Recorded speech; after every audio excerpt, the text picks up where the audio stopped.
قسطنطنیہ کی فتح کے لیے ضروری تھا کہ اس کی مضبوط دیواروں پر کامیابی کے ساتھ گولہ باری کی جائے۔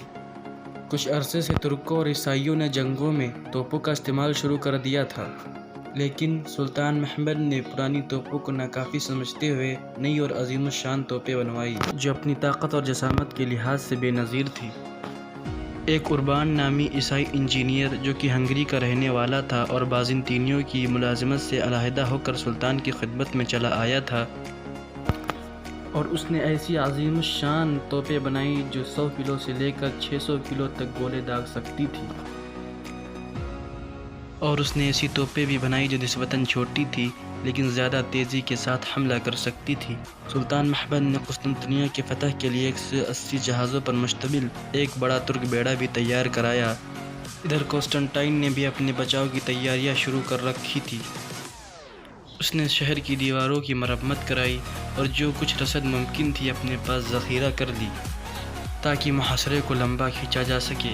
اس کے بعد اس نے مغربی یورپ کے فرمانرواؤں سے مدد کی درخواست کی اور ایک مشہور جنوبی کمانڈر جان جسٹنیانی اپنے 2 جنگی جہازوں اور 700 منتخب بہادروں کے ساتھ محاصرہ شروع ہونے سے پہلے ہی قسطنطنیہ آ پہنچا۔ یہ شخص اپنی شجاعت اور اعلیٰ فوجی قابلیت کی وجہ سے تنہا ایک فوج کے برابر تھا۔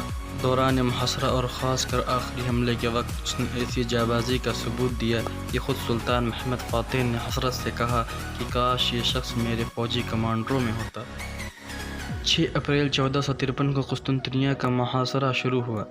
دوران محاصرہ یونانیوں نے غیر متوقع شجاعت اور استقلال کا ثبوت دیا اور عثمانی لشکر کا پوری طاقت اور شجاعت کے ساتھ سامنا کیا۔ جسٹنیانی کی فوجی مہارت خاص طور پر نمایاں تھی۔ بری فوج کے حملے کا بھی معمولی اثر ظاہر نہ ہوا تھا کہ وسط اپریل میں ایک مختصر سی بحری جنگ بھی پیش آئی۔ ہوا دراصل یہ کہ ایک یونانی اور 4 جنوبی جہاز اہل قسطنطنیہ کے لیے سامان رسد لا رہے تھے۔ بحر مامرا کو عبور کرنے کے بعد جب وہ ابنائے باسفورس میں بمشکل داخل ہوئے تو انہوں نے دیکھا کہ ان کے سامنے 140 عثمانی کشتیاں ان کی راہ میں حائل ہیں۔ اس وقت یہ جہاز بندرگاہ کے قریب پہنچے تو ترک بیڑے نے ان پر حملہ کر دیا۔ چونکہ جنوبی جہاز عثمانی کشتیوں کے مقابلے میں اونچے اور طاقتور تھے تو انہوں نے عثمانی کشتیوں پر پتھر اور آگ برسانا شروع کر دیا، جس سے ان میں انتشار پیدا ہو گیا۔ سلطان محمد فاتح ساحل پر کھڑے جنوبی جہازوں کا عثمانی بیڑے پر حملہ دیکھ رہے تھے کہ دیکھ کر وہ خود کو روک نہ سکے اور بے اختیار اپنا گھوڑا پانی میں ڈال دیا۔ لیکن ترک بیڑا اس وقت تک اس قدر منتشر ہو چکا تھا کہ عیسائی کشتیوں کو نکل جانے کا راستہ مل گیا۔ عیسائی جہازوں کی اس فتح کا اثر محصورین پر بہت اچھا پڑا۔ ان میں جسارت و استقلال کی ایک نئی روح پیدا ہوئی، تاہم صرف اس روح کا پیدا ہو جانا ہی مدافعت کے لیے کافی نہ تھا۔ اس کے بعد پھر کوئی رسد باہر سے اہل قسطنطنیہ تک نہ پہنچ سکی۔ دوسری طرف سلطان محمد نے بھی اپنی بحری شکست کے بعد محاصرے کی سختی کے لیے ایک زیادہ مؤثر تدبیر سوچی۔ سلطان محمد کو اندازہ ہو چکا تھا کہ ابنائے باسفورس کے اس حصے میں جہاں پانی زیادہ گہرا تھا، ترک بیڑا عیسائیوں کی طاقتور جہازوں کے مقابلے میں مشکل سے کامیاب ہو پائے گا۔ لہٰذا انہوں نے اپنی کشتیوں کی ایک بڑی تعداد بندرگاہ کے بالائی حصے میں منتقل کر دینی چاہیے۔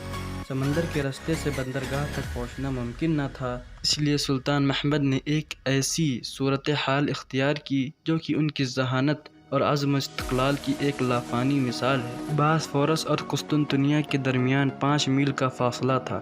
انہوں نے اس پہاڑی زمین پر لکڑی کے تختوں کی ایک سڑک بنوائی اور ان تختوں کو چربی سے خوب چکنا کر دیا۔